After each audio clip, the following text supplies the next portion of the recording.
All right, so we're going to go ahead and jump back in. For those people that are on the WebEx and on the phone, this is going to start to be a hands-on, so we'll direct you in the right direction, and you can follow along as best you can. Everything you should be able to do, so if you do have questions, please either speak up or use the WebEx. All right. All right, so for people in the room, we're going to go ahead and get started. Power up your computers if they've fallen asleep. Not that Kevin's presentation would put them to sleep. He has the hardest part, I have to say, of all these trainings. Okay, so I know that the first part was very presentation heavy, and that will make a lot of sense when we get into the afternoon, but it's important, as we've been reiterating, to build a foundation of where this information is coming from, so that when you do see it and you start to build portfolios, you don't wonder, or you have the resources to research where everything came from. So with that, we're going to now go into PMDIS. Did you start the recording? Or? Yeah, it started. Okay. I just want to make sure that everybody heard them originally. We need to get our PC started so we can launch Decision Lens. Yeah. And for the folks that are on the WebEx, if you have any issues at all, please let us know. We haven't heard from anyone. I'm concerned that you can't either hear us or you're not engaged in the conversation. So please, by all means. Or you need medical assistance, or yeah. Yes. So it was mentioned. Yeah, they don't. We should have sent donuts around to the remote people. So we talked at the beginning about two tools, and this next part is going into one of those tools. So PMDIS is a tool that the TXDOT TPP folks built, and the purpose of that is twofold. One, to grab all this data and bring it together, and the second is to have a semi-automated way to generate Decision Lens portfolios to do a lot of the heavy lifting for you. Now, in the afternoon when we start to go into Decision Lens, we'll show you that we understand it's not a one-size-fits-all, and that's where we'll get into how you would customize that for your district, your MPO, your specific planning needs. But we wanted to make sure that we give you as much information as possible that you could then whittle down to what you actually need. The PMDIS tool is that first step. Was that someone on the phone? Yeah, I just unmuted someone. It was a mistake. Okay. The first step of using PMDIS is actually gathering all that data, and what we're going to go through right now is showing you how you can build portfolios, search for projects, make changes, do all of that prep work that you need to do to then build a Decision Lens portfolio. Okay? So where we're going to start out with is the community page, because all of the links are there, and it's easier for me to just give you one link. So in the handout, in the blue folder, and for those on the phone, you can see the URL at the top. It's the first link at the top. So as you navigate to this first link, which is DLU, stands for Decision Lens University, .decisionlens.com/TXDOT. Now, what that is a page that we've set up specifically for TXDOT as a one-stop place where you can get all of the resources and links that you need to access all of these tools and information. To restate what Jared mentioned at the beginning, besides the links on the right-hand side, we also have information about PMDIS. You can see right here in the middle. There are 4 videos that go over 4 of the most commonly used features. They're very short, 2 to 3 minute clips. If you forget how to do something, you can watch one of those. We also have, at the bottom, training resources. This is a link to the PowerPoint presentation that we went through today, that Kevin went through, and a lot of the material for the rest of the day, which I won't touch on the PowerPoint as much as possible, but everything we're going over is in the PowerPoint for you to reference. It's a very large document. There is a link to the whole document. We've also split it up into 5 separate documents if you want to download the individual pieces. And then for people on the phone, the tips and tricks and quick start guides links are here. For people in the room, it's in your handout. It's in the folder. And then the last thing I want to point out on this for right now is For next to the PMDIS information, there's also a tab for frequently asked questions. This is a document that was compiled from 3 days of training in January. We gathered all of the questions from all of the trainees, which was 70 plus people, I think, and every question our team went through and answered everything in detail. That can be referenced here. It was a it's like 8-10 pages long, so we didn't want to put the whole thing on the screen, but there are a lot of resources in there. If you do have questions, I encourage you to take a look through it, or at least browse through it and see what it is. All right, so with that being said, we're going to go to the training links. So for PMDIS, for Decision Lens today, we're going to be using what we call University Instance, which is our training instance. You can't break anything. After today, when you get a notification from Robert that you are given access to production, you would use the links at the top, the key links, Decision Lens, PMDIS. For today, we're using the training links. And the one that I want you to go to is the PMDIS training instance right there. You can see that. Okay, so please go there, click PMDIS training instance, and it takes you into PMDIS. And for those people on the phone, hopefully you have 2 monitors. You can follow along with the presentation and then do this on your other browser. I'll try and talk through as much as possible so that you can follow along. So this is the PMDIS interface, and PMDIS uses the same login credentials as Decision Lens. So there's only one set of credentials you need to know. Is everyone here? Okay. So the first thing I want you to do is click Login at the top. This is going to take you to Decision Lens to log in. That's why I asked you to make sure you knew those credentials going in. So I'm going to go ahead and log in. I have this 2-factor authentication, which you don't have, so you won't see that piece. And once you do log in, it will take you back into PMDIS, where you'll see the logout button, which means you were logged in successfully. Hey, Eric? Yes. I believe my screen is different from yours. I don't get to that PMDS training. I get straight to the Decision Lens itself with the portfolios. Did you? So on the screen now, I'm showing the under training links, the PMDIS training instance. Is that the link that you clicked on? Because it's possible you. First, and then it logged me out, so I logged back in, and then it took me back to here. The link above PMDIS training instance is the Decision Lens training instance. So if you went to that, that would take you directly into Decision Lens. Okay. Let me try it again. See if you can click on the link below. There's the PMDIS training instance, the one I'm pointing at.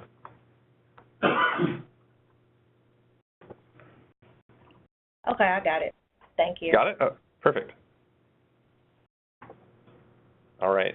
So everybody in the room can get in, right? Everybody's in? Everyone's at a screen that looks like this? Somebody shook their head no. I have an error, but I think it says, I think I got kicked off the network and now I'm having trouble logging. Oh, the Wi-Fi will kick you off after a certain period of time.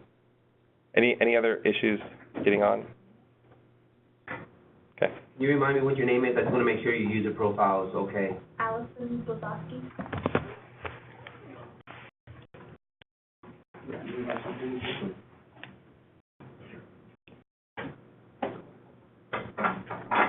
We're just taking care of a technical issue in the room for those people on the phone. Keep going till we need that.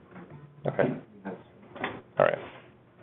Okay, so within PMDIS, there's a few main tasks that you will do. First is building a portfolio. Now, we talk about portfolios in Decision Lens, and we talk about them in PMDIS, and they're related because what you develop in PMDIS with projects and project information from DCIS, project information from outside of DCIS, all of that is in preparation for pushing that portfolio into Decision Lens. And so to do this, we're going to actually have you build a portfolio today. So what we're going to do is I want you to follow along with me, click on or hover over data at the top, and click on portfolios. Now, when you're set up in PMDIS, the TPP team assigns you a district or an MPO, or sometimes both, and that limits your visibility to the portfolios that are created, as well as the projects that you can search for. Now, we had some instances in the previous trainings where the TPP team did set up people, and there were a couple of changes that needed to take effect. And so if you don't see something you're expecting to see, raise your hand, and we can make those changes on the fly. But this will hold true into production as well, meaning if you are from the if you're from a specific MPO or the Houston district, you would be given access to see portfolios from that district or that MPO, and you'll be able to search for projects in there as well. And it's set up like that just so that you're not overcrowded with everything. Unfortunately, I have access to everything, so I see everyone's portfolios. You probably see something that's blank, right? Or maybe you have one or two portfolios on your screens. Does anyone see any portfolios? Okay, so there are a couple. All right. So what I'm going to have you do is actually create a new one right now. So please follow along with me. At the top, click Create New, and we're going to build this portfolio. So I'm going to call this Eric's Test Portfolio on Feb 15, 2018. I have a lot of test portfolios, so I have to be careful with my naming. Please use the naming convention accurately because, as you might find, you'll probably be developing multiple portfolios, so keeping your naming conventions is important. I will say that because you select the district or the MPO, your portfolio name is actually appended with your district or your MPO, so you don't actually have to say Houston portfolio blah, blah, blah. You could just say portfolio for this, that, or the other, and then when you save it, you'll actually see that it says district, or it's like Houston, or Austin, or something along those lines. So go ahead and click Create the Name. For district and MPO, do you see a drop-down, or is it already selected for you? Drop-down. Drop-down. So when you click on the drop-down, do you see, how many options do you see? One? One? A lot. A lot? Okay. Some people see all the districts? Yeah. So depending on your responsibilities, and that will inform how you're set up in TPP. Yes, Michelle?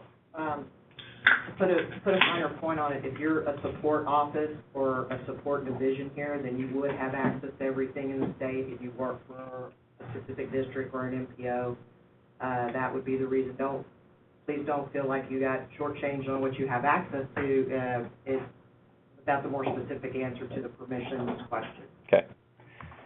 Did people hear that on the phone, the response to that question?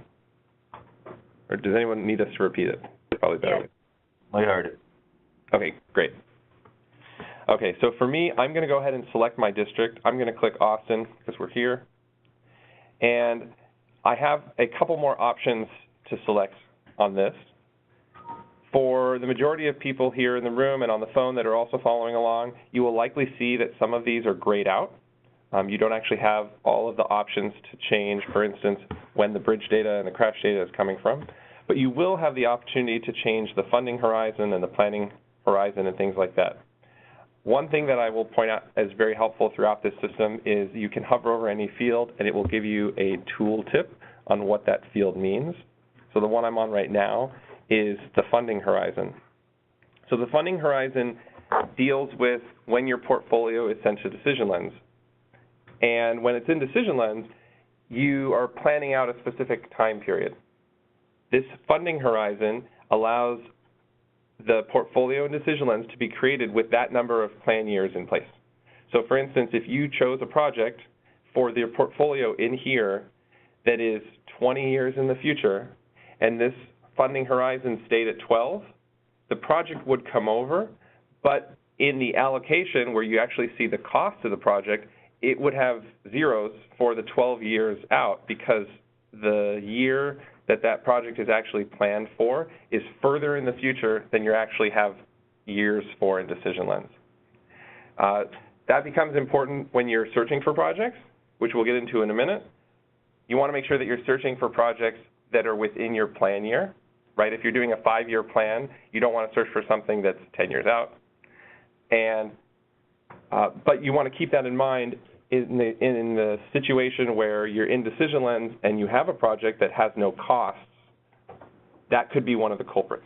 It was too far out in the future, because this doesn't limit your search results for projects. We'll get to that in just a second. Okay. The other field I want to point out here is tip FY, and I'll let Ben speak to this one as I always do. So normally when we put a project in the portfolio, its letting year is defined by the district estimated letting date, and it is the fiscal year taken out of that date. However, since you don't personally have access to change that date usually, we have the option of, for the entire portfolio, using the TIP FY on the P7 screen instead. That becomes the letting year for the project costs and everything else for all the predictive analysis. Any questions on that piece? Okay. All right. So with your portfolio name and your district or MPO selected, go ahead and click Save. And what this did is it saved the portfolio. You probably saw a little animation there. And then it actually takes me into that portfolio that I created. I can see up on the top the breadcrumb trail. I'm from home screen to my portfolios to my Eric's test portfolio on Feb 15. So I know I'm there. If I scroll down, go ahead and scroll down, and you'll see that there's a section called Projects in this portfolio, that there are no projects in there right now. This is because we just created it from scratch. There's nothing there. So there's two options we could do from this point. One is searching for projects in from DCIS to inform our portfolio. The other is importing projects that are off-network or not in DCIS to inform those into the portfolio.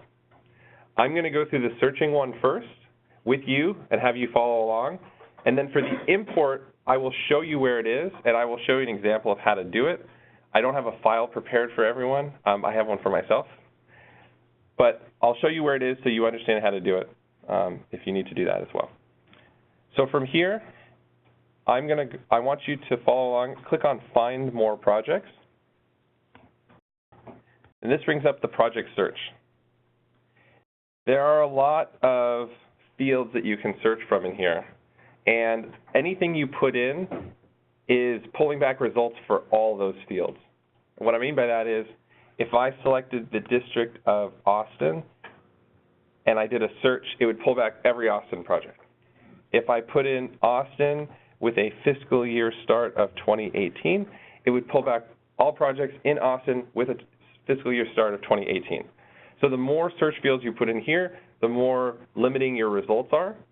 So if you have some specific projects you're looking for, go ahead and fill them in. If you want to do a broad search and then weed them out later or prune them, you can do that too. So what I want you to do is go ahead and select your district, or if you have access to multiple, select a district. And I want you to put in a fiscal year start and a fiscal year end of maybe 4 or 5 year period.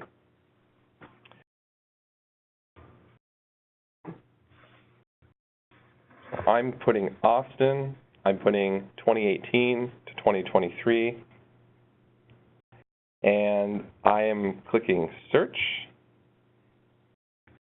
And if I scroll down, I will see the results of that search.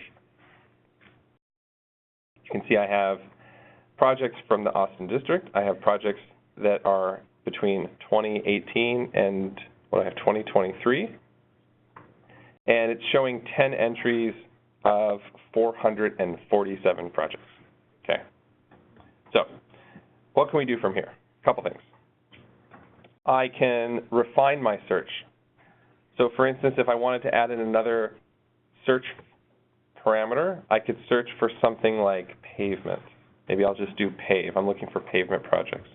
So I can do a search for anything where the type of work is pave. And that whittled it down to 19, a little bit more manageable. You can also, for those that have a keen eye and we're looking through these search fields, there's also a CSJ field. We actually went through this yesterday where we had a listing of CSJs.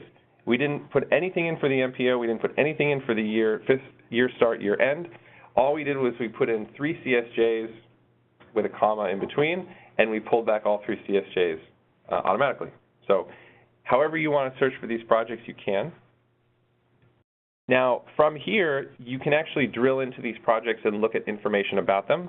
You can also do that after we assign them to the portfolio. Again, we're in the search field. So I want to just make that clear. You created the portfolio. We're now searching for projects, but we haven't actually added any of the projects yet. We're still searching for them. The next task that you're going to be doing is actually assigning these projects that you want to your portfolio. So what I'm going to do, and what I'd like you to do, is go ahead and select from your search results, however you set up your search results. I want you to grab maybe 5 or 6 projects. Just a word of caution, if you click the all at the top, it is not all projects on this page, it is all entries total. So before I had 446, if I clicked on the all, it would actually grab 446. I'm asking you not to do that right now because we are all doing it at the same time and it would take a while. But please grab 5 or 6 projects, and with those projects selected, you should see that above the search has assigned selected to portfolio, and your portfolio should be selected. I will point out that it appended Austin District to the front of my portfolio name, kind of what I was mentioning before. So with those projects selected, confirm that your portfolio is listed and click on the Assign button, and it is going to submit those projects to your portfolio. Now, this takes a minute. The reason this takes a minute is because it is actually taking the data from DCIS, from Rhino, from Chris, from Pontex, all of those systems, and it is copying it into your PMDIS portfolio. And that takes a little bit of time. There was a question earlier, I think by Brenda maybe, about changing data, right? So I'll show you that in a minute, where once the projects are copied into your portfolio in PMDIS, you can change some of the information, but it is local. It does not send back to source systems. Okay. So did everyone assign projects to their portfolio? Any problems? Cool. So with that done, there's a button next to it that says Go To. Go ahead and click on that, and that is going to open up your portfolio with those projects in it. Okay. So here's my portfolio. If I scroll down, I now have the 8 projects that I selected. Everyone see something similar to this? Again, portfolio at the top, and then I scroll down, and it shows me the projects that are in my portfolio. Okay. All right. So, does anyone have any projects where these nice blue and red colors are all red? Couple people? Okay. Does anyone want to take a guess as to what blue and red indicates for these? Wild guess. What was that? I heard some mumbling. I think they were correct. Data, no data? Data, no data. You're right. Gold star. Okay. So what this means is this is an indication of the data that's coming from different source systems. N is network, P is pavement, B is bridge, and C is crash. I'm hovering over subdata, and you can see what that is. What this means is that based on this project and the mile markers and the information provided, there is or is not data about that segment of road from that system. That could mean something for what you're doing. It also could not mean something. For instance, if you have a pavement project that has no bridge data, that's okay. That might be okay. I mean, I don't want to say it's okay because that pavement might be on a bridge, I don't know. But if you have a bridge project that has no bridge data, that's probably a problem. Now, where this comes into play is touching back on what Kevin went through this morning, right? We're doing some scoring. We're going to do some scoring off of the projects about how well they meet specific measures or how well they contribute to certain needs, and that data comes from these source systems. So if there is no bridge data for a bridge project, it will score low on bridge criteria, and that would probably be a problem if you're trying to prioritize projects. Does that make sense? Okay. What I want you to do is select a project, and I want you to double-click on the project ID. And what that's going to do is it's going to open up that project. Eric? Yes. Quick question. So, just the obvious question, the red is a bad, right? Meaning it's not available in that data system. Yeah, so, right. So I will say that you're correct. Red means that there's no data available from that source system for that project, but you have to also take into consideration the type of project to know if that data is needed. For instance, if you're doing a safety project on a roadway, that probably will not have any bridge data because it's not related to, it's not a bridge project.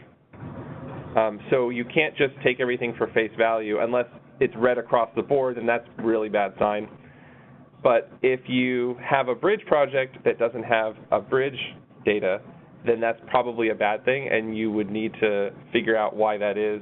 Maybe the mile markers are wrong, or there's some sort of record for it that wasn't being accounted for. Does that help? Yes. Okay, great. All right, so I double-clicked on a project. Hopefully you did as well. And now I can actually parse through all of this data. So there are different pages of information up at the top here: project, funding, network, pavement, bridge, crash, etc. On the project tab, I can scroll down and look through all of the information about this project. I can look at the description, I can look at the limits, all of these pieces of information. This is what you can update if you need to. Anything that's white. Now, when we were doing the search, I mentioned you could actually double-click on a search result before you send it to your portfolio. All of this would be grayed out because you can't actually change it from a source system.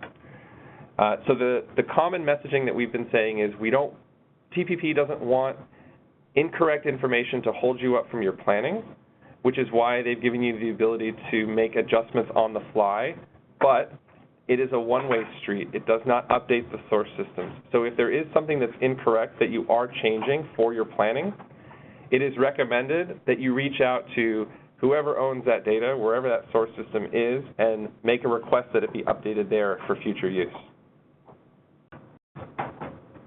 I'm looking at the TPP folks. Is that right? I just stepped in, but yeah, that sounds right. Thanks, Robert. Okay. The one thing I will add, talking about source systems, DCIS, for example, some of the elements, I know, and you'll hear about this in a little while as well, but it pulls data based on what's in the work description of the project.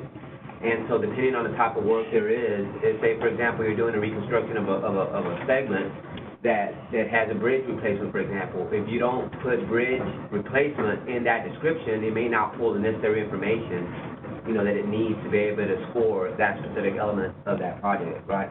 So just keep that in mind. Sometimes we kind of glance over some things that are obvious that you don't include them. Now it'll be important because you may miss a really important element of the project that's not described, in DCIS for whatever reason. So just be mindful of that. I want to say to that point about keyword identification of the type of work that's being done. We did an analysis of the 100,000 projects that are in DCIS, and we actually used the keywords that exist on existing projects. So if you put projects into the system as you always have, then it will probably recognize the messages. But there is documentation in the info menu of PMDIS that will specify exactly what phrases will be for criterion.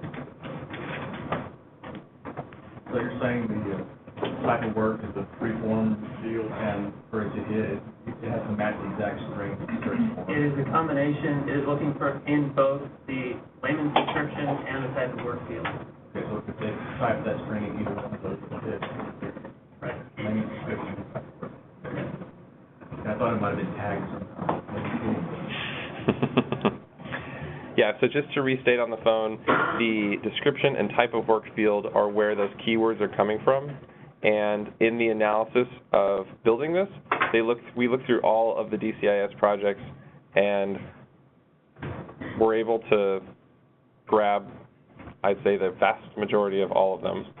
So continue to do what you're doing and putting in that description or the type of work, and that should be able to pull it up.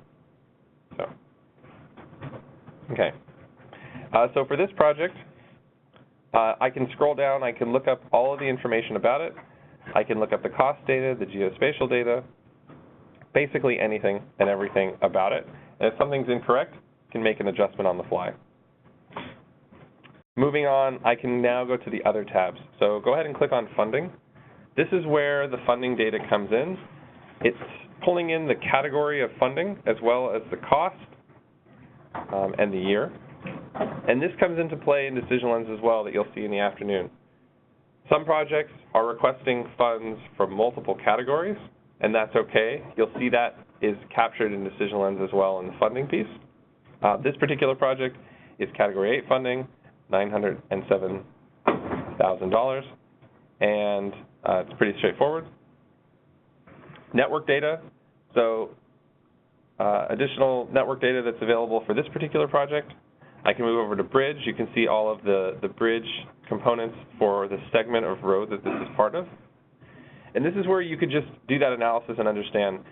If you open up a particular project that had a red indicator for network, pavement, bridge, or crash, the navigation at the top would also be red, and this field would be blank, essentially. This you cannot edit manually, just so you know. Crash data, etc. So from here, I can go use the breadcrumbs at the top and go back to my portfolio and look at the portfolio that I have. So let's see. Questions on that piece? On the funding tab, there was a cost, associated cost into the funding tab. I can't see how that correlates to the previous tab of the project and those costs. So you were looking at funding, right? Cost there. So this cost, category 1 cost, and then project.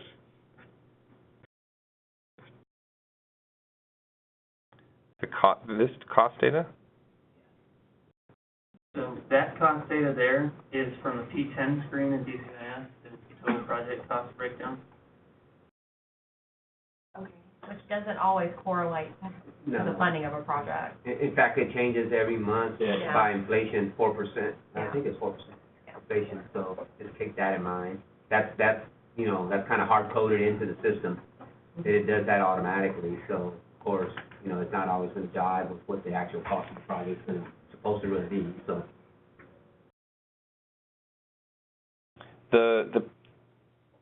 The requested amount that goes into Decision Lens for the analysis is coming from the funding tab.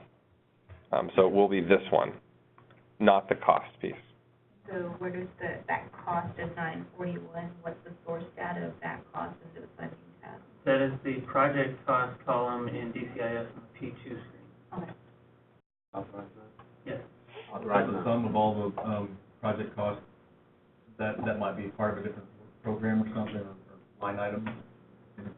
This is not a sum of them, but they will be summed by category when they go to Decision Lens. This will actually list them each individually off of the P2. So if this page, and I wish I had a better example, if this page had 2 Category 1 funding types that were $50,000 each, in Decision Lens it would show that you're requesting a Category 1 for $100,000 because it's summing them, right? Yes. Yeah. If it had 2 Category 1s and a Category 8, then in Decision Lens it would show for the line item of Category 1, the $100,000, and line 8 would show whatever the amount was for that.